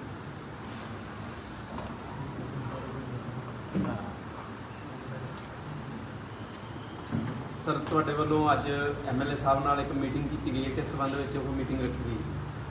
ਅਸੀਂ ਮਾਨਯੋਗ ਐਮਐਲਏ ਸਾਹਿਬ ਨੂੰ ਪਹਿਲਾਂ ਤਾਂ ਅਸੀਂ ਜੇ ਆਇਆ ਕਹਿੰਦੇ ਜੀ, ਔਰ ਇਹਨਾਂ ਨੇ ਪਹਿਲੇ ਦਿਨ ਤੋਂ ਹੀ ਸਾਨੂੰ ਬੜੇ ਸਪੈਸ਼ਲੀ ਚੀਜ਼ਾਂ ਗਿਆ ਸੀ ਜਿਸ ਚੀਜ਼ 'ਤੇ ਸਰਕਾਰ ਦਾ ਇੱਕ ਰਿਪੋਰਟੀ ਪ੍ਰੋਗਰਾਮ ਹੈ। ਔਰ ਸਭ ਤੋਂ ਪਹਿਲਾ ਕੰਮ ਇਹਨਾਂ ਨੇ ਕਿਹਾ ਸੀਗਾ ਵੀ ਸਾਡਾ ਹਲਕਾ ਤੇ ਇਹਨੂੰ ਮਿਨੀਮਾਈਜ਼ ਕਰੋ, ਜੇ ਬਿਲਕੁਲ ਡਰੱਗ ਫ੍ਰੀ ਨਹੀਂ ਹੁੰਦਾ ਤਾਂ ਬਿਲਕੁਲ ਮਿਨੀਮਾਈਜ਼ ਕਰੀਏ। ਜਿਹੜੇ ਕੋਈ ਬੰਦੇ ਰਹਿੰਦੇ ਆ ਉਹਨਾਂ ਦੀ ਐਡਮਿਸ਼ਨ ਵਗੈਰਾ ਦਾ ਫਿਰ ਸੋਚਿਆ ਜਾ ਸਕਦਾ। ਤੇ ਸਭ ਤੋਂ ਪਹਿਲਾਂ ਜਦੋਂ ਕੋਈ ਚੀਜ਼ ਦੀ ਸਪਲਾਈ ਨਹੀਂ ਹੋਊਗੀ ਤਾਂ ਅੱਧੀਆਂ ਚੀਜ਼ਾਂ ਤਾਂ ਉਸ ਨਾਲ ਹੀ ਘੱਟ ਜਾਂਦੀਆਂ ਨੇ। ਉਹਦੇ ਨਾਲ ਚੇਨ ਸਨੈਚਿੰਗ, ਜੁਰਮ, ਹੋਰ ਚੀਜ਼ਾਂ ਜੁੜੀਆਂ ਹੁੰਦੀਆਂ। ਔਰ ਇਸ ਟਾਈਮ ਸਾਡੇ ਨਾਲ ਸਭ ਤੋਂ ਵੱਡੀ ਖੁਸ਼ੀ ਦੀ ਗੱਲ ਹੈ, ਜਦ ਅਸੀਂ ਸੈਮੀਨਾਰ ਕਰਦੇ ਹਾਂ ਸਾਡੇ ਨਾਲ ਉੱਥੇ ਲੇਡੀਜ਼ ਪਰਿਵਾਰ ਉਹ ਜੁੜ ਚੁੱਕੇ ਆ, ਜਿਹੜੇ ਬੇਖੌਫ ਹੋ ਕੇ ਸਾਨੂੰ ਇਨਫੋਰਮੇਸ਼ਨ ਜਿਨ੍ਹਾਂ ਨੇ ਦੇਣੀ ਸ਼ੁਰੂ ਕਰਤੀ ਆ। ਔਰ ਵਿਦਿਨ 7 ਡੇਜ਼ ਅਸੀਂ ਤੁਹਾਨੂੰ ਇੱਕ ਵਧੀਆ ਰਿਜ਼ਲਟ ਦਿਆਂਗੇ, ਤਾਂ ਕਿ ਸਾਡੀ ਕੋਸ਼ਿਸ਼ ਹੈ ਵੀ ਇੱਕ ਪਿੰਡ ਤੋਂ ਇਸ ਤਰ੍ਹਾਂ ਅਸੀਂ ਸ਼ੁਰੂਆਤ ਕਰੀਏ ਕਿ ਪਿੰਡ ਦੇ ਲੋਕ ਇਹ ਕਹਿ ਸਕਣ ਵੀ ਸਾਡੇ ਜੀ ਇਹ ਚੀਜ਼ ਘਟ ਰਹੀ ਆ। ਘਟਣ ਤੋਂ ਬਾਅਦ ਫਿਰ ਜਿਹੜਾ ਇੱਕ ਟਾਈਮ ਪੀਰੀਅਡ ਇਹੋ ਜਿਹਾ ਰੱਖਿਆ ਜਾਊਗਾ ਜਿਸ 'ਚ ਅਸੀਂ ਇਹ ਕਹੀਏ ਵੀ ਸਾਡਾ ਪਿੰਡ ਜੀ ਇਸ ਚੀਜ਼ ਤੋਂ ਮੁਕਤ ਹੋ ਗਿਆ। ਤਾਂ ਜੋ ਸਰਕਾਰ ਦੀ ਇਹਦੇ 'ਤੇ ਪਹਿਲ ਹੈ, ਅਸੀਂ ਪੂਰੀ ਤਰ੍ਹਾਂ ਉਸ ਨੂੰ ਵਚਨਬੱਧ ਹੈ, ਔਰ ਅਸੀਂ ਇਹ ਵਚਨ ਦਿੰਦੇ ਹਾਂ ਕਿ ਅਸੀਂ ਕੰਮ ਪੂਰਾ ਕਰਕੇ ਦੱਸਾਂਗੇ। ਸਰ ਕੀ ਪਹਿਲਾਂ ਇਸ ਤੇ ਕੰਮ ਨਹੀਂ ਹੋ ਸਕਦਾ ਸੀ ਜਾਂ ਤੁਹਾਡੇ ਤੇ ਕੋਈ ਦਬਾਅ ਸੀ? ਨਹੀਂ, ਕੰਮ ਪਹਿਲਾਂ ਵੀ ਹੋ ਰਿਹਾ ਸੀਗਾ ਜੀ, ਪਰ ਇੱਕ ਪਾਲਿਸੀਜ਼ ਹੁੰਦੀਆਂ ਜਿਸ ਤਰੀਕੇ ਹੁਣ ਸਰਕਾਰ ਨੇ ਕੋਈ ਨਵੇਂ ਪ੍ਰੋਗਰਾਮ ਆਉਣਗੇ ਜੀ, ਉਸ ਤਹਿਤ ਅਸੀਂ ਉਸ ਨੂੰ ਫੋਲੋ ਅਪ ਕਰਕੇ ਤੇ ਅਸੀਂ ਇਹਨੂੰ ਸਿਰੇ ਚੜਾਂਗੇ। ਸਰ ਜਿਹੜੇ ਹੈਗੇ ਆ ਲੋਕ ਨਸ਼ੇ ਦਾ ਵਿਰੋਧ ਕਰਦੇ ਆ, ਇਨਫੋਰਮ ਵੀ ਕਰਦੇ ਆ ਪੁਲਿਸ ਪ੍ਰਸ਼ਾਸਨ ਨੂੰ, ਜਦੋਂ ਉਹਨਾਂ ਦੇ ਖਿਲਾਫ ਨਸ਼ਾ ਵੇਚਣ ਵਾਲੇ ਨਸ਼ਾ ਤਸਕਰ ਜਿਹੜੇ ਹੈਗੇ ਆ ਵਾਇਲੈਂਸ ਕਰਦੇ ਆ ਜਾਂ ਉਹਨਾਂ ਦੇ ਕੁੱਟਮਾਰ ਕਰਦੇ ਆ, ਪੁਲਿਸ ਪ੍ਰਸ਼ਾਸਨ ਉਹਨਾਂ ਦੀ ਸਿਕਿਉਰਿਟੀ ਦਾ ਕਿਵੇਂ ਪ੍ਰਬੰਧ ਕਰੂ? ਵੈਸੇ ਤਾਂ ਜੀ ਜਿਹੜੇ ਵਿਰੋਧ ਵਾਲੇ ਬੰਦੇ ਆ, ਤੁਸੀਂ ਸਾਡੇ ਸਾਹਮਣੇ ਤਾਂ ਬੰਦੇ ਨਹੀਂ ਆਏ ਜਿਨ੍ਹਾਂ ਦਾ ਕਿਤੇ ਵਿਰੋਧ ਹੋਇਆ ਹੋਵੇ, ਕਿਸੇ ਨੇ ਕੁੱਟਮਾਰ ਕੀਤੀ ਹੋਵੇ, ਕਿਉਂਕਿ ਜਿਹੜੀ ਆ ਅੱਜ ਕੱਲ੍ਹ ਮੋਬਾਈਲ ਹੈ ਜੀ, ਇਨਫੋਰਮੇਸ਼ਨ ਜਿਹੜੀ ਆ ਮੰਨ ਲਓ ਮੈਂ ਨਹੀਂ ਕੋਈ ਗੱਲ ਸੁਣਦਾ ਤਾਂ MLA ਸਾਹਿਬ ਬੈਠੇ ਆ, ਠੀਕ ਹੈ ਜੀ, SSP ਸਾਹਿਬ ਬੈਠੇ ਆ, 1 ਮਿੰਟ 'ਚ ਜਿਹੜਾ ਇਸ ਚੀਜ਼ ਦਾ ਐਕਸ਼ਨ ਹੋਊਗਾ। ਔਰ ਅਸੀਂ 100% ਅਸੀਂ ਉਹਨੂੰ ਸਿਕਿਉਰ ਕਰਕੇ ਚੱਲਾਂਗੇ। ਜੇ ਕੋਈ ਇਨਫੋਰਮਰ ਹੈ ਜਾਂ ਕੋਈ ਵਿਰੋਧ ਵੀ ਕਰਦੇ ਆ, ਜੇ ਕੋਈ ਸਾਡੀ ਹੈਲਪ ਵੀ ਕਰਦੇ ਆ, ਤਾਂ ਸਾਡੇ ਕੰਮ ਕਰ ਰਹੇ ਆ ਨਾ ਜੀ, ਸਾਡੇ ਕੰਮ ਨੂੰ ਸੌਖਾ ਕਰ ਰਹੇ ਹੋ। ਸਰ ਤੁਸੀਂ ਤਾਂ ਜਿਵੇਂ ਕਿ ਜਿਹੜਾ ਹੈਗਾ ਗਸ਼ਤ ਵਗੈਰਾ ਕਰਦੇ ਹੀ ਰਹਿੰਦੇ ਹੋ, ਤੁਹਾਡੇ ਤਾਂ ਧਿਆਨ 'ਚ ਹੀ ਹੈਗੇ ਕਿਹੜੇ ਤਸਕਰ ਹੈਗੇ ਆ, ਉਹਨਾਂ ਨੂੰ ਤੁਸੀਂ ਕਿੰਨੇ ਟਾਈਮ ਦੇ ਵਿੱਚ ਜਿਹੜਾ ਹੈਗਾ ਹਿਰਾਸਤ ਦੇ ਵਿੱਚ ਲੈ ਲਓ? ਇਹਨਾਂ ਦੀ ਇੱਕ 1 ਲਾਈਨ ਸਟੋਰੀ ਨਹੀਂ ਹੈਗੀ ਇਹਦੇ ਵਿੱਚ। ਜਿਸ ਤਰ੍ਹਾਂ ਕੁਝ ਬੰਦੇ ਇਹੋ ਜਿਹੇ ਹੋਣਗੇ ਜਿਹੜੇ ਸਾਡੇ ਡਿਸਟ੍ਰਿਕਟ 'ਚੋਂ ਨਾਲ ਦਾ ਡਿਸਟ੍ਰਿਕਟ ਜਿੱਦਾਂ ਫਿਰੋਜ਼ਪੁਰ ਲੱਗਦਾ, ਫਰੀਦਕੋਟ ਲੱਗਦਾ, ਉੱਧਰ ਸਪਲਾਈ ਕਰ ਰਹੇ ਹੋਣਗੇ, ਉਹ ਪਿਕਚਰ 'ਚ ਨਹੀਂ ਆਉਂਦੇ। ਤਾਂ ਕੁਝ ਲੋਕ ਹੋਣਗੇ ਕਿ ਉਹਨਾਂ ਡਿਸਟ੍ਰਿਕਟਾਂ ਦੇ ਵਿੱਚ ਕੰਮ ਕਰਦੇ ਆ, ਅਸੀਂ ਆਪਣੇ ਥਾਣੇ ਦੀ ਜੂਰਿਸਡਿਕਸ਼ਨ 'ਚ ਵੇਖਦੇ ਆ ਤਾਂ ਸਾਨੂੰ ਚੀਜ਼ਾਂ ਨਹੀਂ ਮਿਲਦੀਆਂ। ਇਹ 'ਚ ਢੇਰ ਕੰਮ ਹੈਗੇ ਜਿਹੜੇ ਤੇ 1 ਲਾਈਨ ਦੇ ਵਿੱਚ ਜਿਹਨੂੰ ਨਹੀਂ ਦੱਸਿਆ ਜਾ ਸਕਦਾ ਵੀ 1 ਲਾਈਨ 'ਚ ਅਸੀਂ ਦੱਸ ਦਈਏ। ਬਹੁਤ ਜਗ੍ਹਾ ਤੇ ਕੰਮ ਕਰਨਾ ਪੈਂਦਾ। ਅੱਜ ਤੁਹਾਡੀ ਜੁਰਿਕਸ਼ਨ ਦੀ ਗੱਲ ਤੇ ਹੈ ਜੀ, ਮੰਨ ਲਓ ਜੇ ਆਪਾਂ ਸਰਕਾਰ ਵੀ ਹੁਣ ਤਾਂ ਮਤਲਬ ਤੁਹਾਡੇ ਤੇ ਪ੍ਰੈਸ਼ਰ ਨਹੀਂ, ਕੋਈ ਸਰਕਾਰ ਨੇ ਕਹਿਤਾ ਹੈਗਾ ਤੁਸੀਂ ਖੁੱਲ੍ਹ ਕੇ ਕੰਮ ਕਰੋ, ਤਾਂ ਜੇ ਇਸ ਚੀਜ਼ ਜੋ ਮਤਲਬ ਹੁਣ ਇਹਨੂੰ ਕਲੀਅਰ ਕਰਨਾ ਤੇ ਜੇ ਜੁਰਿਕਸ਼ਨ ਤੋਂ ਬਾਹਰ ਜਾਣਾ ਪੈਂਦਾ ਤਾਂ ਕੀ ਤੁਸੀਂ ਜਾਓਗੇ? ਬਿਲਕੁਲ ਜੀ, ਬਿਲਕੁਲ। ਜੁਰਿਸਡਿਕਸ਼ਨ ਦੇ ਇੱਕ ਚੇਨ ਹੁੰਦੀ ਹੈ, ਜਦ ਕੇਸ ਰਜਿਸਟਰ ਹੋ ਜਾਂਦਾ ਜੀ, ਤੇ ਉਹਦੀ ਕੰਟੀਨਿਊਸ਼ਨ ਦੇ ਵਿੱਚ ਤੇ ਇੱਕ ਨਾ ਦੂਸਰਾ ਹੀ, ਚਲੋ ਬਹੁਤ ਚੰਗੀ ਗੱਲ ਹੈ ਜੀ। MLA ਸਾਹਿਬ ਤੇ ਅਸੀਂ ਸਾਰੇ ਇੱਥੇ ਅੱਜ ਸਾਡੇ ਪ੍ਰੈਸ ਭਾਈਚਾਰਾ ਇਕੱਠਾ ਹੈ। ਮੈਂ ਇੱਕ ਹੋਰ ਬੜੀ ਇਹੋ ਜਿਹੀ ਬੇਨਤੀ ਕਰਨ ਲੱਗਿਆ ਥਰੂ ਤੁਹਾਡੇ ਮਾਧਿਅਮ ਪ੍ਰੈਸ, ਕਾਈਂਡਲੀ ਨਸ਼ੇ ਵਾਲੇ ਬੰਦੇ ਨੂੰ ਆਪਣਾ ਵਹੀਕਲ ਨਾ ਦਿਓ ਜੀ। ਜਦ ਉਸ ਬੰਦੇ ਨੂੰ ਅਸੀਂ ਫੜ ਲੈਂਦੇ ਆ, ਜਿਹੜੇ ਵਹੀਕਲ ਨੂੰ ਅਸੀਂ ਮਤਲਬ ਕਿ ਉਹ 'ਤੇ ਫੜਿਆ ਜਾਂਦਾ, ਉਹਦੇ ਵਿੱਚ ਉਹਦਾ ਓਨਰ ਵੀ ਆ ਜਾਂਦਾ ਜੀ। ਫਿਰ ਉਹ ਕੱਲ੍ਹ ਨੂੰ ਕਹਿੰਦੇ ਜੀ ਇਹਨਾਂ ਦਾ ਕਸੂਰ ਕੋਈ ਨਹੀਂਗਾ, ਮਿਹਰਬਾਨੀ ਕਰਕੇ ਉਹਨਾਂ ਨੂੰ ਵਹੀਕਲ ਨਾ ਦਿਓ, ਕਿਉਂਕਿ ਬਹੁਤ ਬੰਦਿਆਂ ਕੋਲ ਵਹੀਕਲ ਵਗੈਰਾ ਨਹੀਂ ਵੀ ਹੁੰਦਾ, ਤਾਂ ਫਿਰ ਉਹ ਇੱਦਾਂ ਮੰਗ ਤੰਗ ਕੇ ਲੈ ਕੇ ਜਾਂਦੇ ਚੀਜ਼ਾਂ, ਬੇਹੱਦ ਜ਼ਰੂਰੀ ਚੀਜ਼ਾਂ। ਤਾਂ ਇਹ ਲੀਗਲ ਓਬਜੈਕਸ਼ਨ ਹੈਗਾ, ਔਰ NDPS ਦੀ ਇਹ ਧਾਰਾ ਜਿਹਦੇ ਤਹਿਤ ਸਾਨੂੰ ਉਹ ਬੰਦਾ ਚਲਾਨ ਕਰਨਾ ਪੈਂਦਾ। ਫਿਰ ਕਈ ਵਾਰ ਲੋਕ ਕਹਿੰਦੇ ਜੀ ਪੁਲਿਸ ਧੱਕਾ ਕਰ ਰਹੀ ਹੈ, ਪਰ ਜਿਹੜੀਆਂ ਚੀਜ਼ਾਂ ਕਾਨੂੰਨ ਦੇ ਵਿੱਚ ਦਰਜ ਹੈ ਅਸੀਂ ਉਹ ਤੋਂ ਬਾਹਰ ਤਾਂ ਜਾ ਨਹੀਂ ਸਕਦੇ। ਇਸ ਕਰਕੇ ਇਹਦੇ ਦੌਰਾਨ ਇਹ ਗੱਲ ਆ ਗਈ ਤਾਂ ਰਿਕੁਐਸਟ ਹੈ ਕਾਈਂਡਲੀ ਇਹਨਾਂ ਨੂੰ ਆਪਣਾ ਕੋਈ ਸਾਧਨ ਨਾ ਵਰਤਣ ਦਿਓ ਜੀ। ਸਰ ਨਸ਼ੇ ਕਰਕੇ ਬੜੀ ਕ੍ਰਾਈਮ ਹੁੰਦੇ ਆ, ਜੋ ਤੁਸੀਂ ਗੱਲ ਕਰਦੇ ਵਹੀਕਲ ਲਾਉਂਦੇ ਹੋ, ਹੈ ਨਾ, ਚੋਰੀਆਂ ਵੀ ਹੁੰਦੀਆਂ, ਉਹਨਾਂ ਦੇ ਮੋਟਰਸਾਈਕਲ ਚਲਾਏ ਜਾਂਦੇ ਆ ਜਾਂ ਕਾਰਾਂ ਚਲਾਈਆਂ ਜਾਂਦੀਆਂ, ਕਿ ਆਪਣੇ ਬਾਗੇ ਪੰਜਾਬ ਦੀ ਮੋਟਰਸਾਈਕਲ ਵੀ ਚੋਰੀ ਹੋਏ। ਉਹਦੇ ਕਾਰਨ ਇਹੀ ਰਹਿੰਦੇ ਹੈਗੇ ਆ, ਬੰਦੇ ਉਹੀ ਲੈ ਕੇ ਜਾਂਦੇ ਜਿਹੜੇ ਨਸ਼ਾ ਕਰਦੇ ਜਾਂ ਵੇਚਦੇ ਆ ਜਾਂ ਘਰਾਉਂਦੇ। ਉਹ ਚੋਰੀਆਂ ਬਹੁਤ ਰਿਕਵਰ ਘੱਟ ਹੁੰਦੀਆਂ। ਉਹਦੇ ਕੀ ਕਾਰਨ ਰਹਿੰਦੇ ਹੈਗੇ ਆ, ਜਾਂ ਮਤਲਬ ਤੁਹਾਡੀ ਮਜਬੂਰੀ ਇਹ ਬਣ ਜਾਂਦੀ ਕਿ ਤੁਹਾਡੇ ਕੋਲ ਬਹੁਤ ਘਾਟ ਕਰਕੇ ਉਹਨੂੰ ਅੱਗੇ ਤੁਸੀਂ ਇਨਵੈਸਟੀਗੇਸ਼ਨ ਨਹੀਂ ਕਰ ਸਕਦੇ। ਇਹਦੇ ਕਾਰਨ ਕੀ ਹੈਗਾ, ਕੀ ਆਉਣ ਵਾਲੇ ਸਮੇਂ ਦੇ ਵਿੱਚ ਇਹ ਸਭ ਸੁਧਾਰ ਹੋ ਸਕਦਾ? ਬਿਲਕੁਲ 100% ਜੀ ਇਹਦਾ ਰਿਜ਼ਲਟ ਹੋਊਗਾ, ਕਿਉਂਕਿ ਇਹ ਚੀਜ਼ਾਂ ਸਾਰੀਆਂ ਕੰਟੀਨਿਊਸ਼ਨ ਦੀਆਂ ਹੁੰਦੀਆਂ। ਤਾਂ ਹੁਣ ਸਾਨੂੰ ਥੋੜ੍ਹਾ ਜਿਹਾ, ਵੈਸੇ ਮੈਂ ਇੱਕ ਗੱਲ ਦੱਸ ਰਿਹਾ, ਸਾਡੇ ਜਿਹੜੇ ਆਫਿਸਿਸ ਹੈਗੇ ਆ ਉੱਥੇ 50% ਇਹ ਰਸ਼ ਘੱਟ ਚੁੱਕਿਆ ਵੀ ਜਿਹੜੇ ਆਮ ਮਤਲਬ ਕਈ ਵਾਰ ਆਪਣੀ ਕੋਈ ਦੁਸ਼ਮਣੀ ਹੁੰਦੀ ਹੈ, ਇੱਕ ਕੰਪਲੇਂਟ ਦੇ ਥਰੂ ਉਹ ਝੂਠੀ ਕੰਪਲੇਂਟ ਕਰਕੇ ਕੱਢਣੀ ਚਾਹੁੰਦਾ, ਜਿਹਦੇ 'ਚ ਸਾਡਾ ਮਤਲਬ ਬੜਾ ਟਾਈਮ ਵੇਸਟ ਹੁੰਦਾ। ਤਾਂ ਉਹ ਚੀਜ਼ਾਂ ਸਾਡੇ ਕਾਫੀ ਮਤਲਬ ਘੱਟ ਗਈਆਂ। ਤਾਂ ਉਹ ਇੱਧਰੋਂ ਫੋਰਸ ਫਰੀ ਹੋ ਰਹੀ ਆ, ਔਰ ਅਸੀਂ ਇਹਦਾ ਰਿਜ਼ਲਟ ਵਧੀਆ ਦਿਆਂਗੇ। ਔਰ ਜੋ ਵੀ ਕੋਈ ਅਨਡਿਟੈਕਟਡ ਕੇਸਿਸ ਹੈਗੇ ਆ, ਕਿਉਂਕਿ ਥੋੜ੍ਹਾ ਪਿੱਛੇ ਇਲੈਕਸ਼ਨ ਦੇ ਵਿੱਚ ਵੀ ਬਿਜੀ ਰਹੇ ਹਾਂ, ਤਾਂ ਉਦੋਂ ਮੈਂ ਵੀ ਨਵਾਂ ਸੀਗਾ ਜੀ, ਤਾਂ ਹੁਣ ਤੁਹਾਨੂੰ ਸ਼ੋਰ ਸ਼ਾਟ ਅਸੀਂ ਇਹਦਾ ਰਿਜ਼ਲਟ ਦਿਆਂਗੇ। ਸਰ ਨਸ਼ਾ ਤਸਕਰਾਂ ਨੂੰ ਵਾਰਨਿੰਗ ਕੀ ਦੇਣਾ ਚਾਹੁੰਦੇ? ਵਾਰਨਿੰਗ ਇਹਦੀ ਧਾਰਾ ਵੀ ਉਹ ਆ ਜੀ, ਕਾਰਵਾਈ ਵੀ ਉਹ ਆ। ਔਰ ਹੁਣ ਅਸੀਂ ਇਹਨਾਂ ਦੀ ਜਿਹੜੀ ਸਾਡੀ ਸਟ੍ਰੈਟਜੀ ਬਣੀ ਆ ਉਹ ਇਹ ਆ ਜੀ, ਦੇਖੋ ਜਦ ਕੋਈ ਬੰਦਾ ਨਸ਼ਾ ਵੇਚੂਗਾ, ਨਸ਼ਾ ਵੇਚ ਕੇ ਕੀ ਕਰੂਗਾ, ਕੁਝ ਪ੍ਰਾਪਰਟੀ ਬਣਾਊਗਾ ਨਾ ਅਖੀਰ ਇਹੀ ਚੀਜ਼ਾਂ, ਔਰ ਉਹ ਫ੍ਰੀਜ਼ ਹੋ ਜਾਣੀਆਂ। ਫਿਰ ਇਹੋ ਜਿਹੇ ਕੰਮ ਕੀਤੇ ਦਾ ਫਾਇਦਾ ਕੀ, ਜਿਹਦੇ ਨਾਲ ਬਹੁਤ ਲੋਕਾਂ ਦਾ ਨੁਕਸਾਨ ਹੋ ਜੇ ਤੇ ਉਸ ਤੋਂ ਬਾਅਦ ਤੁਹਾਡੀ ਪ੍ਰਾਪਰਟੀ ਫ੍ਰੀਜ਼ ਹੋ ਜੇ। ਸਰ ਗੱਲ ਦੇ ਵਿੱਚੋਂ ਕੱਟੀ ਗਈ ਆਪਣੀ ਜਿਹੜੀ ਚੋਰੀਆਂ ਚਕਾਰੀਆਂ ਦੀ ਗੱਲ ਕਰਦੇ ਆ, ਹਾਂਜੀ। ਜਦੋਂ ਨਾਕੇ ਲੱਗਦੇ ਆ ਮੋਟਰਸਾਈਕਲ ਬੜੇ ਫੜੇ ਜਾਂਦੇ ਆ ਜਿਹਨਾਂ ਦੇ ਪੁਰਾਣੇ ਪਤਾ ਨਹੀਂ ਹੁੰਦੇ, ਉਹ ਅਨਨੋਨ ਹੀ ਹੁੰਦੇ ਆ, ਉਹ ਮੋਟਰਸਾਈਕਲ ਤੇ ਜਿਹੜਾ ਫੜ ਕੇ ਅੰਦਰ ਤਾਂ ਲਾ ਦਿੰਦੇ, ਜਿਹੜਾ ਮੋਟਰਸਾਈਕਲ ਲੈ ਕੇ ਆਉਂਦਾ ਤੇ ਉਹ ਇੱਧਰ ਹੋ ਜਾਂਦਾ ਕਈ ਵਾਰ ਵੀ ਉਹਦੇ ਪਿੱਛਾ ਨਹੀਂ ਕੀਤਾ ਜਾਂਦਾ ਵੀ ਇਹ ਬੰਦਾ ਮੋਟਰਸਾਈਕਲ ਕਿੱਥੋਂ ਲੈ ਕੇ ਆਇਆ ਸੀ, ਵੀ ਇਹਦੇ ਕੋਲ ਕਿਸ ਤਰ੍ਹਾਂ ਆਇਆ, ਜੇ ਲਿਆਦਾ ਨੇ ਕਿਹਦੇ ਕੋਲ ਲਿਆ। ਇਹ ਚੀਜ਼ ਕਰਕੇ ਵੀ ਕਿਤੇ ਨਾ ਕਿਤੇ ਜਾ ਕੇ ਲੋਕਾਂ 'ਚ ਘਾਟ ਮਹਿਸੂਸ ਹੁੰਦੀ ਹੈ ਵੀ ਕੀ ਇਹਨੂੰ ਤੁਸੀਂ ਥੋੜ੍ਹਾ ਜਿਹਾ ਖਿਆਲ ਕਰੋ। ਇਹਦੇ 'ਚ ਸਾਨੂੰ ਥੋੜੀ ਇਹ ਟਰਬਲ ਆਉਂਦੀ ਹੈ ਜੀ, ਇੰਜਨ 'ਚ AC ਨੰਬਰ ਵਗੈਰਾ ਹੁੰਦੇ ਆ, ਉਹ ਚੀਜ਼ ਲੁਕਦੀ ਤਾਂ ਕੋਈ ਹੈ ਨਹੀਂ, ਪਰ ਥੋੜਾ ਇੱਕ ਕਾਰਵਾਈ ਤੁਸੀਂ ਪੇਪਰ ਦੇਖ ਕੇ ਫੌਰਨ ਕਰ ਦੇਣਾ, ਇੱਕ ਤੁਸੀਂ 2 ਦਿਨ ਉਹਦਾ ਰਿਕਾਰਡ ਦੇਖ ਕੇ ਫਿਰ ਸਾਰੀਆਂ ਚੀਜ਼ਾਂ ਦੇਖਣੀਆਂ। ਇਸ ਕਰਕੇ ਮਤਲਬ ਤਾਂ ਮੈਂ ਰਿਕੁਐਸਟ ਕਰੂੰਗਾ, ਮਤਲਬ ਅਸੀਂ ਆਲਰੇਡੀ ਧਿਆਨ 'ਚ ਵੀ ਲਿਆ ਚੁੱਕੇ ਹਾਂ। ਚਲੋ ਹੁਣ ਅਸੀਂ MLA ਸਾਹਿਬ ਵੀ ਬੈਠੇ ਆ, ਜਿਹੜੀ ਰਜਿਸਟ੍ਰੇਸ਼ਨ ਵਗੈਰਾ ਜਿਹੜੀਆਂ ਦੀਆਂ ਪ੍ਰੋਪਰ ਹੋਈ ਜਾਣ, ਕੱਲੇ ਐਫੀਡੇਵਿਟਾਂ ਤੇ ਵਹੀਕਲ ਅੱਗੇ ਨਾ ਤੁਰੇ ਜਾਣ, ਜਿਹਦੇ ਨਾਲ ਇਹ 3-3 4-4 ਬਾਘਾ ਪੁਰਾਣਾ ਤੋਂ ਰਾਜਾ ਧਾਲੀਵਾਲ ਦੀ ਖਾਸ ਰਿਪੋਰਟ। ਤੁਸੀਂ ਦੇਖਦੇ ਰਹੋ prime recording video today channel. ਸਾਡੇ ਚੈਨਲ ਨੂੰ ਲਾਈਕ, ਕਮੈਂਟ, ਸ਼ੇਅਰ ਕਰਨਾ ਨਾ ਭੁੱਲਣਾ।